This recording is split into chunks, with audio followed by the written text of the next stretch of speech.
On 12th of March 1993, there was a series of 13 bomb blasts in Bombay, in which more than 250 innocent citizens of Bombay were killed.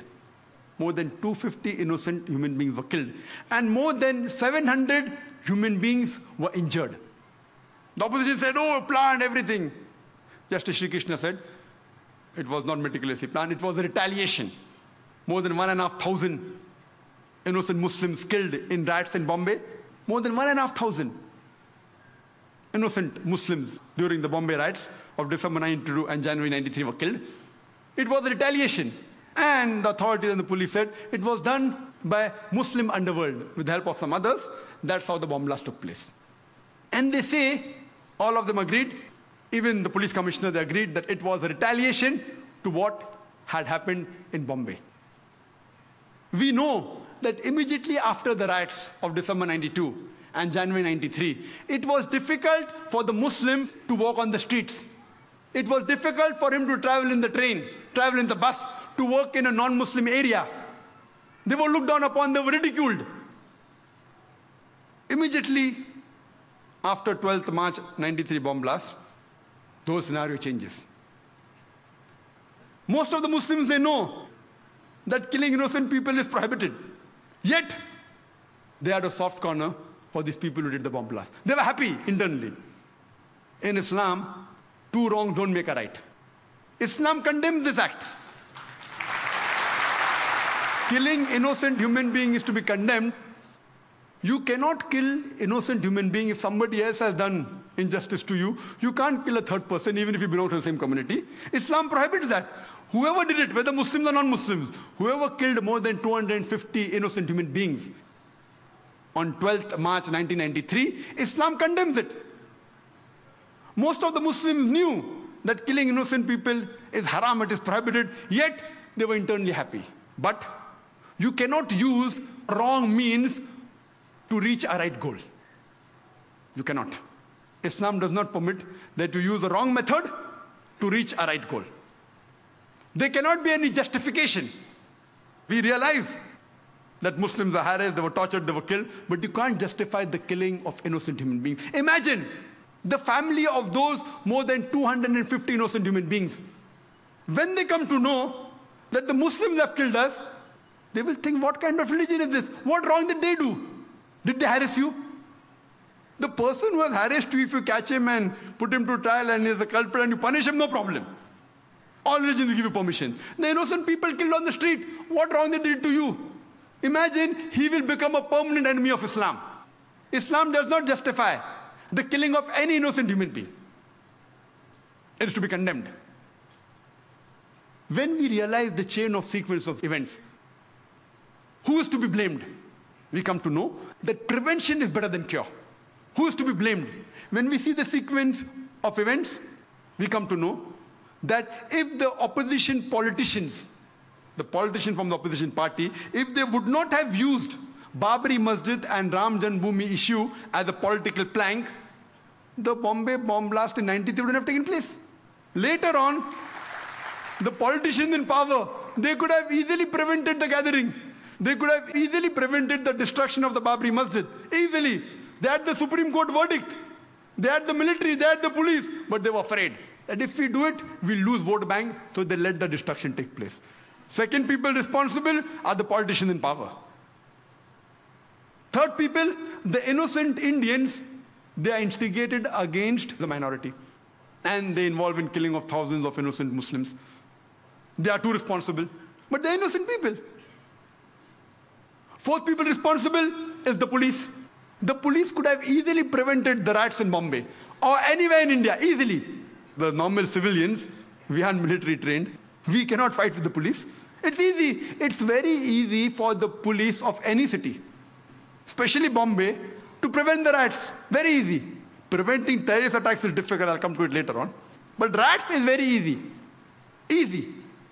But they didn't do it. Some were afraid. There were a few who went out of the way and helped the innocent victims, but the majority were silent spectators. Some even were party to it. Some who were silent spectators, they were afraid that if we went against the politician, we would have been transferred. They too are to be blamed. Fourth people to be blamed are the police. Fifth, last, but not the least, the people who committed this bomb blast. Islam does not give permission to use wrong means to reach the right goal. All five categories are to be equally blamed. If you want to stop terrorist attacks, go to the root cause. Stop the injustice. Stop the wrong done to a particular group of people, and terrorism will stop.